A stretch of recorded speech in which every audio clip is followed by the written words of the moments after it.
Greetings, Hacksters! Today with us we have Nick Chelyapov, who is the founder of Curious Sound Objects and the creator of the Biddy sound machine.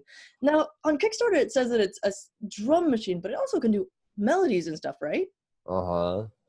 Cool. And you just went over your target by about $8,000. How does that feel? Feels fantastic. It feels like it's real, you know? It feels, I'm giddy. Like I can almost, like in my heart of hearts, I want this to be my job forever. Yeah. Like I used to do, well, I as my background is in design and stuff, and I just want to design sound toys for the rest of my life. Oh, I was just talking to Sophie Wong about design and how I totally admire people who come from a design background, because it seems like everything you make is A, super thoughtful, and B, just like looks gorgeous and has this compelling story. How do you think that works into the design of Biddy? Like what are the interesting choices you made with it? Let's take a quick look at it. Yeah, there's the name. By the way, I just swapped out that header image because I thought I'd keep the page fresh. Oh yeah. I swapped this image with the image below it. It looks super fresh. Yeah, So, it gives you an idea of how big it is, you know? Oh yeah. The black and white image is super graphic, and I think it's like punchy. My friend Ella took those pictures, by the way. Ella, nice. just so you know, I want to give her all the credit in the world. Awesome. I see you've got these like kids toys over here. Is this supposed to indicate that it's very easy to use? I happen to have some. That was like a late night day before the Kickstarter scene, and I do have some reservations about those particular keys making it look like more of a kid's toy than it is, because it's not exactly priced like a kid's toy, and it also is a mini. And also the quality is really high. Yeah. Those keys, on the other side of those keys is a little hockey puck with 4 buttons, and it's actually a kid's toy that makes car sounds. But we're seeing the irrelevant part of it, like the keys. But on the other side is a circular puck with 4 buttons. It was along the way I just found something that was similar. And it just makes beep beep beep or like vroom vroom sounds, and there's no, like, you can't change it, you can't, it's just literally a 4-button sound maker. Anyway, that's why that thing's in there. I considered photoshopping it out. I don't know. It makes sense though. It's like this is kind of a grown-up version of that. And in terms of quality, like obviously it's not a kid's toy. These speakers, for example, you mentioned you wanted like really good sound quality that would be loud enough that your friends could hear it in like a park. So those are made of aluminum. They're like car door speakers? They're car door speakers. Yeah, it's made of aluminum. Like half of the adults and practically all kids think that's a sensor, so they try to push it. Oh no. So you'll see in some of these pictures, like that one, you could kind of see fingernails, like fingernail pressings. They've yet to break. That's cool. Like, I think if you were to stab it, you could break it, but they won't just fall apart, Yeah. The whole thing is pretty robust. To me, it reminds me of those old Apple speakers, like round ones that had that thing in the middle, and I totally poked that all. I knew it was a speaker, but it's so like fun to push. Yeah, it's true. That little like rubber membrane gasket thing. So is this your studio or? It is. That's my organ. Oh, bunch a Hammond organ? It's a Hammond organ. I got it for $160. You're such a nerd. That's great. Wow. Yeah. Super classic. That's a guitar right there. Oh. I've got biddies. This is night mode Biddy. I was about to say, like, what do you put in your space to sort of get you in the creative mindset? And it seems like the Biddy is perfect for that. I actually have a pair of Air Jordans on as inspiration for this thing. You want to see them? I'll show you. Sure. Those are pretty cyberpunk. Right? Those are good. This is their like ex-NASA collabo. Oh, no wonder. So I've never bought a pair of shoes more than like $80. Yeah. Like in my life, I was like, that's kind of ridiculous. But then I saw these; they're laceless. You tighten them like this, and you pull. Like, look at this eject button. You release it like this. It's ridiculous. Does it have like a little remove from before flight thingamajig? I mean, air. And so anyway, it also has it's a mechanism inside. So I haven't worn these. I bought these literally as inspiration. I'm like, I kind of want Biddy to feel like this. What is that mechanism? So when you pull this, it tightens this, and then this releases. Oh my god, that's ridiculous. So there's an example of some stuff I have in my studio that, you know, like I haven't even worn them, but like this is like the Yeah, I've got the little fake feet in there. they came with the shoes, and like I didn't have a plan, like am I gonna wear them or am I not gonna wear them? I just bought them as a piece of sculpture. Yeah. Yeah. So, you've obviously already achieved a lot of success with this. Let's see, it launched pretty recently. You've got 32 days to go, and you're already well over your goal. What do you think contributed to that success, and what might you do differently if you did this uh I got lucky. again? There's a pretty big element of sort of like perseverance and luck. um and I say that because I've been working on this thing for like 3.5 years. Mm. Oh, actually, let me show you the original prototype. Like, Oh, you yes, might like this. please. Yeah. Love that. This is 3 years ago, is Wow. the Oh, cool. proto biddy. It's missing these two button caps, Haha. but same idea. Yeah. It is a Bluetooth speaker Ah. with the battery from the Bluetooth speaker that's powering the Bluetooth speaker, and a Arduino Nano. Oh, wow. And then everything's wired into this proto board, and it's essentially the same thing that you see now, but it's, you know, this was the first, like, okay, this form works, you know, this is fun. And so It's definitely fun. Yeah. there's the That's super proto fun. biddy. Yeah. So the current Biddy is also Arduino based, and is it the same type of? Is it also a Nano in there, or did you just put an Atmega chip in there, or what? It's a 32U4, so it's kind of like a Leonardo. Uh huh. It'll run any Uno, Leonardo, Nano. Like, there's nothing special about it, Hmm. in the sense that there's no. So also the software should run on a regular Arduino too. Yeah, you don't need like a special library or anything. It Or do uses you? most of the sketches use the Mozzie library, which, Oh, you know, you could download. that's an existing like sound library for Arduino. Yeah, and then I wrote some stuff on top of it, Cool. for like the sequencing, and, you know, the kind of like the interaction models, Uh huh. which I, like, actually it's one thing I could get back to later, like as a, like, that's a designer UI thing, because this thing is pretty constrained. Anyway, yeah, it's a stock Arduino with like power and audio stuff on it. But you do have a bunch of. You were talking about different options with it. There are a bunch of different sound packs that you've made. So like the Uh-huh. theremin biddy, techno biddy, basic Uh-huh. biddy, Uh-huh. Uh-huh. lo-fi biddy. That one sounds fun. Uh-huh.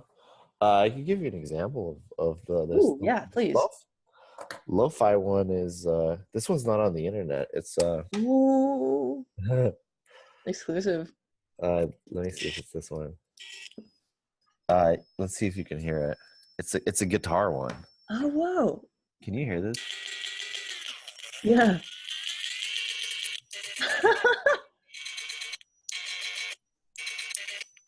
Badass. Ooh. Obviously, it's hard to tell through the like re-recording over the mic here, but it does sound like nice, really nice.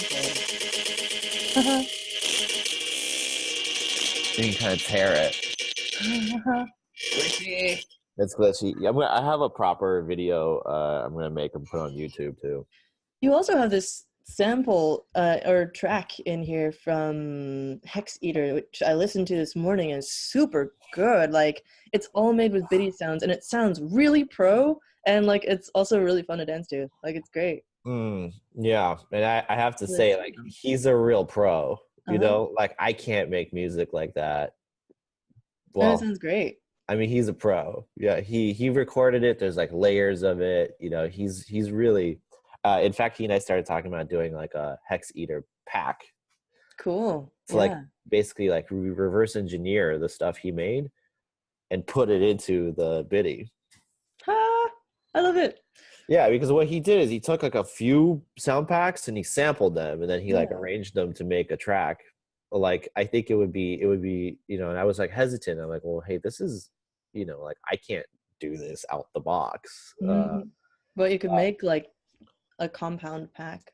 Exactly. Mm. Yeah, like when I hear, I'm like, yeah, like that's the bass, like dun, dun, dun, dun. Like, okay, that's the sound, like the hats, and, you know, but he's like tweaking them like extra special. So But that's kind of how it goes. It's like the Arduino part where it's like DIY friendly, but also you've got the like super pro level where the sound is good. You can combine it into something really nice. Are those line in and line out on there, by the way? Yes. Cool. You mean right here, left and right? Yeah, yeah, yeah. Yeah, this is a line out and this is a line in. I don't mention the line in except in one of the images. Yeah, I saw you've got like a diagram somewhere down here.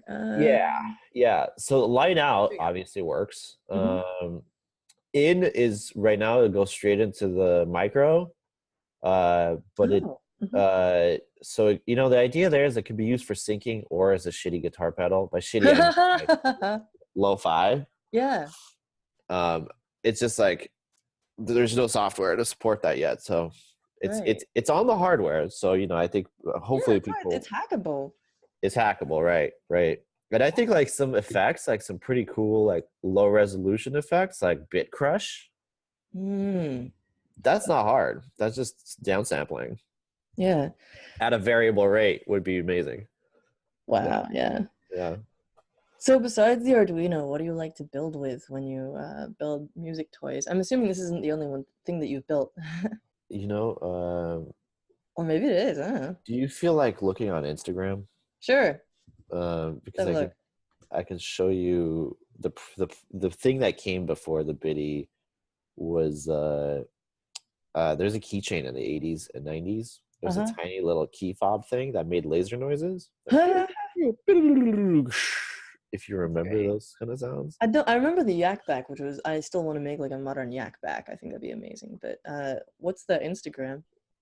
Curious Sound Objects. All one word? Yeah. Yes, glorious.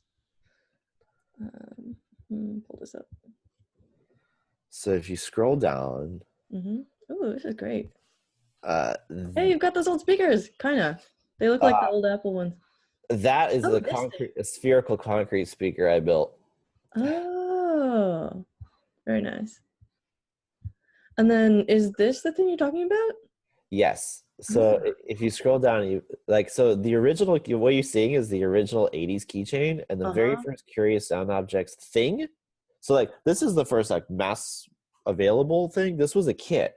It was a circuit bending kit. Wow, really? Yeah, and you could take this 80s key. It came with the original 80s keychain that I found on some Overstock website. And you open it up and you replace one of the resistors with a pot, basically. And then there's some like a few other doodads. So you took this existing 80s keychain thing and turned it into like a circuit bending kit? Yes, and then that's awesome. What came out. And you know, you can watch. There's like a 15-second video somewhere around there. If you go right. No. Nope. that was pretty good, but that one has a lot of sauce on it. Right there. You're pretty. Oh yeah, check that out too. That's pretty fun. This one. I'm gonna check it all out.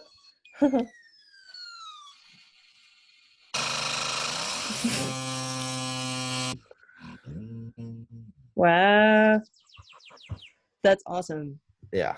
That is awesome. Oh and yeah, pocket operators. I was wondering if you were an aficionado. Oh, for sure. Yeah. So you could see. Yeah.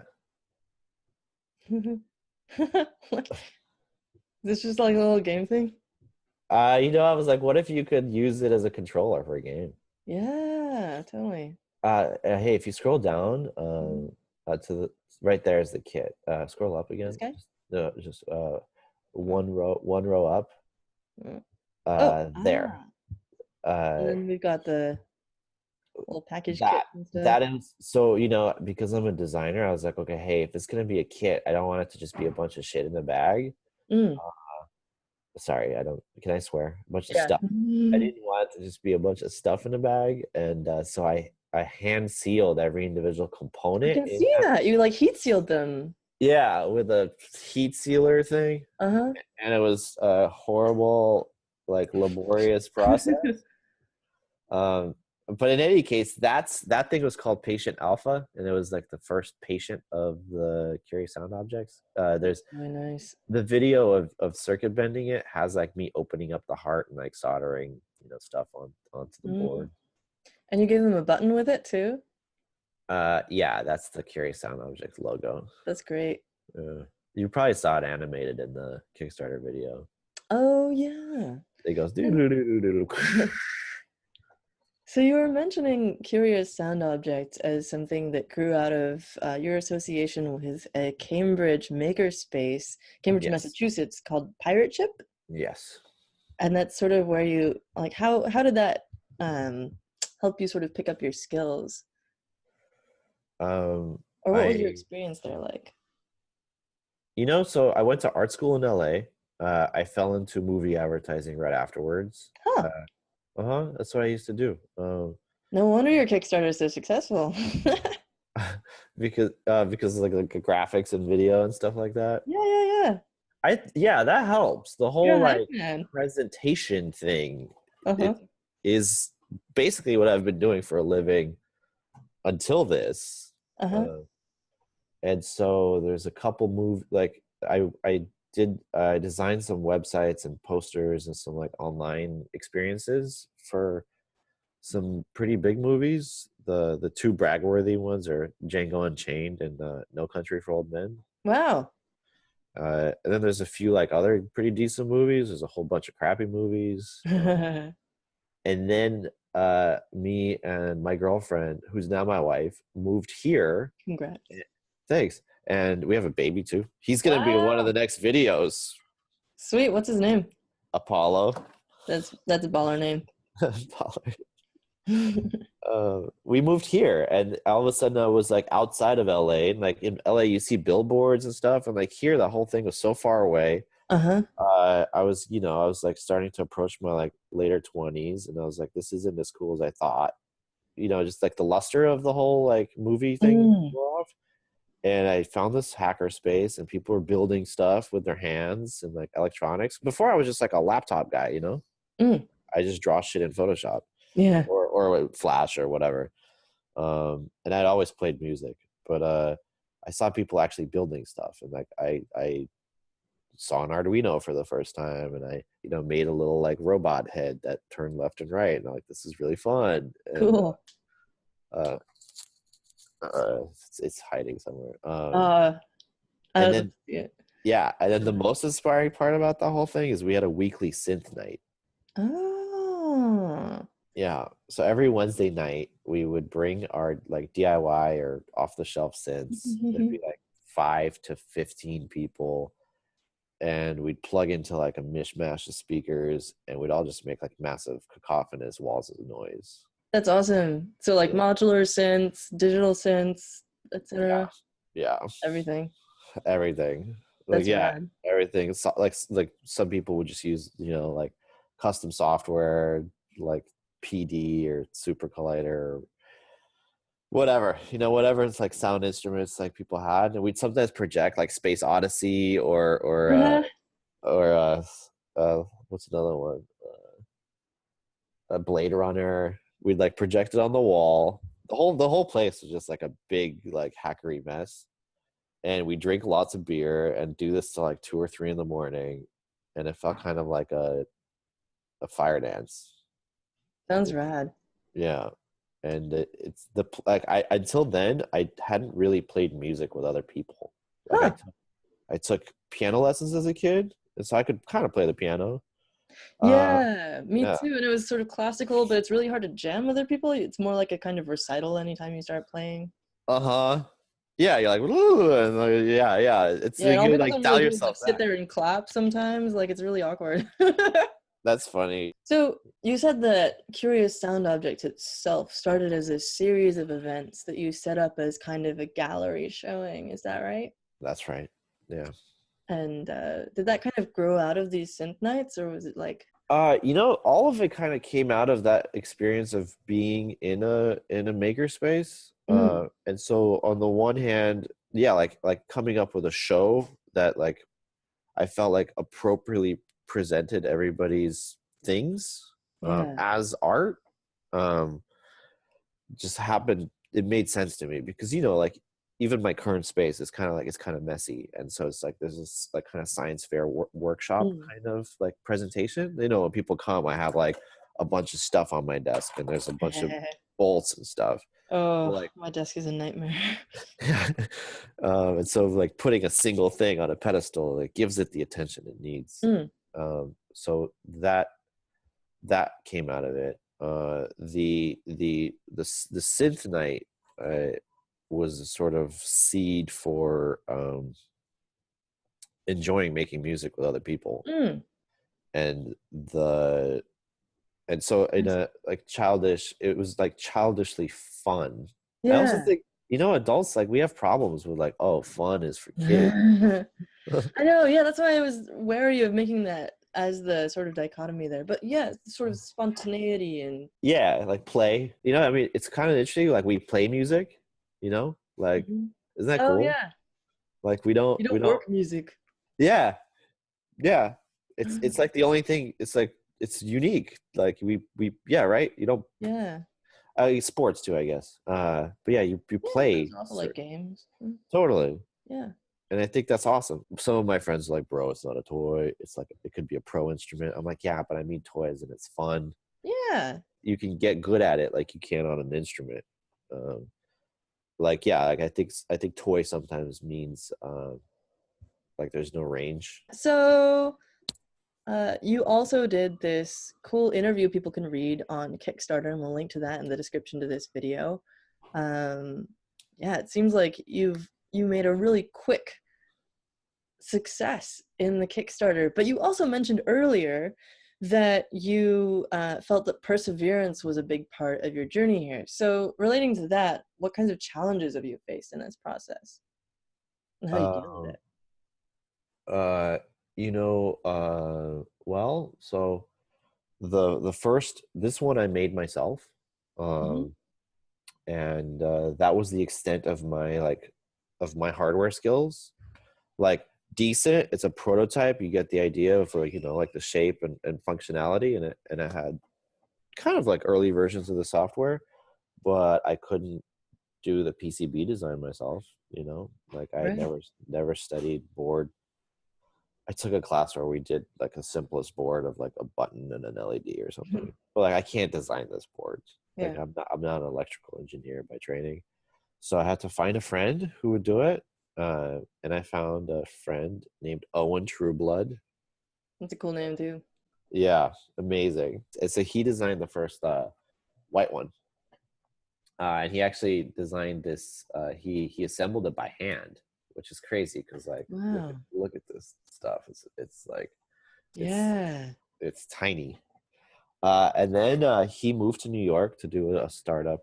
He's doing a robot arm, robots that paint.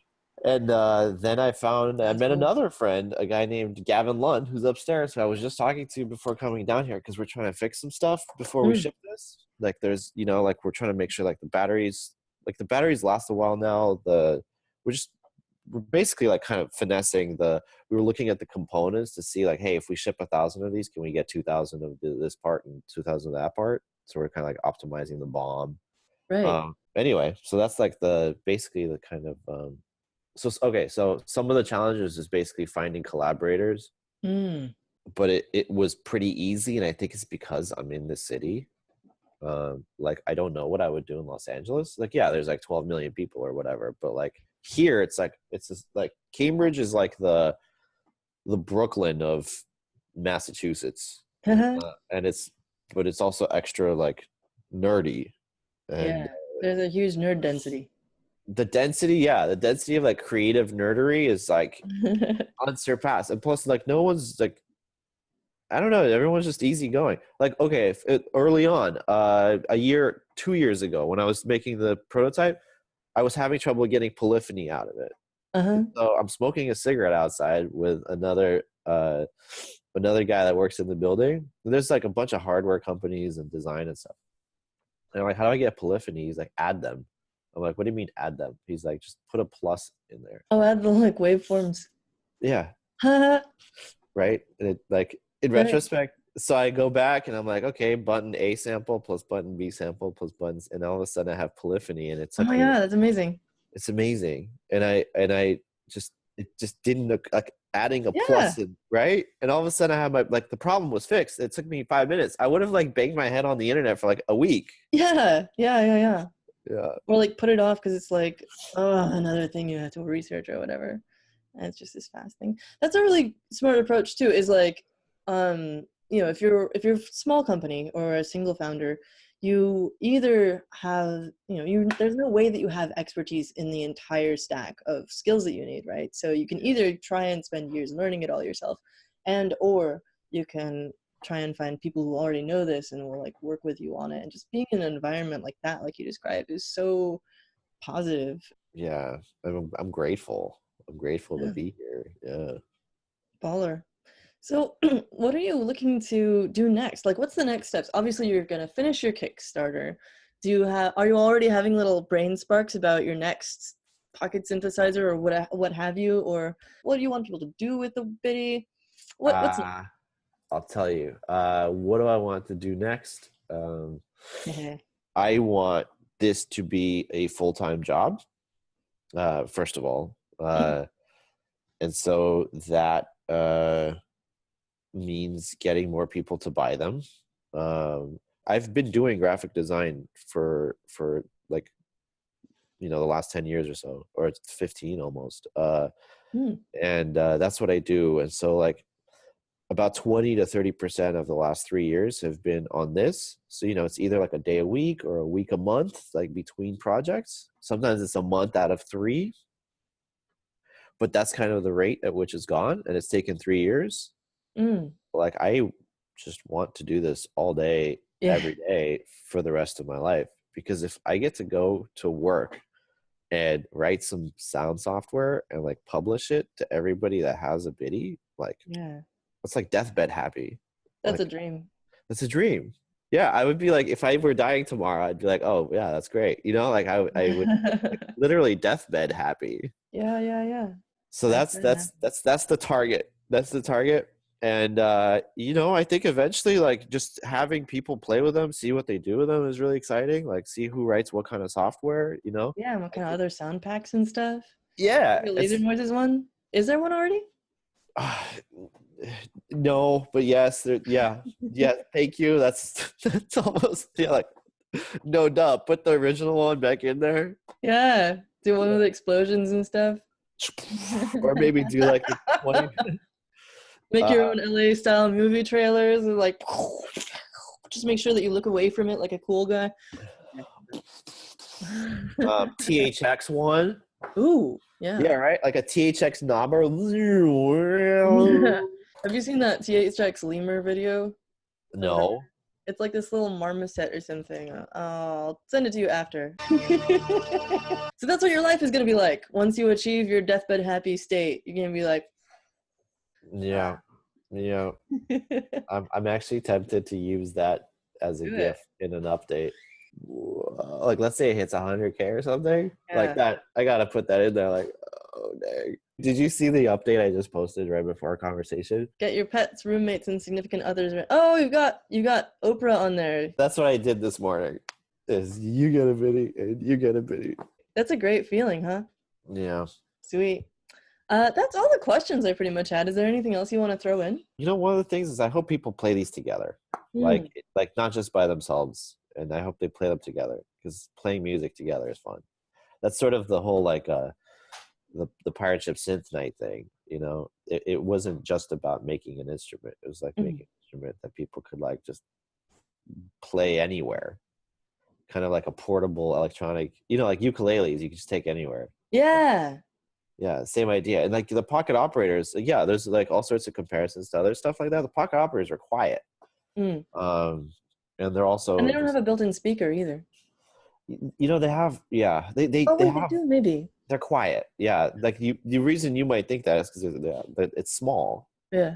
And I get it. They did it for like battery power, and that thing lasts for like forever. So, but that's a decision, like it makes it more of a solitary experience. And like, I don't want to, that it's an amazing thing. Like there's no I just hope people buy both of them or whatever. Yeah. All right, everybody buy the biddy. Make it so that Nick can quit his whatever else he's doing and do this full time and die a happy man. Oh, For Apollo. thanks. All right, cheers. Have an awesome. Oh, Nice to sorry. meet you. Nice to meet you. Oh, you too. Yeah, have a rad rest of your day. Thank you.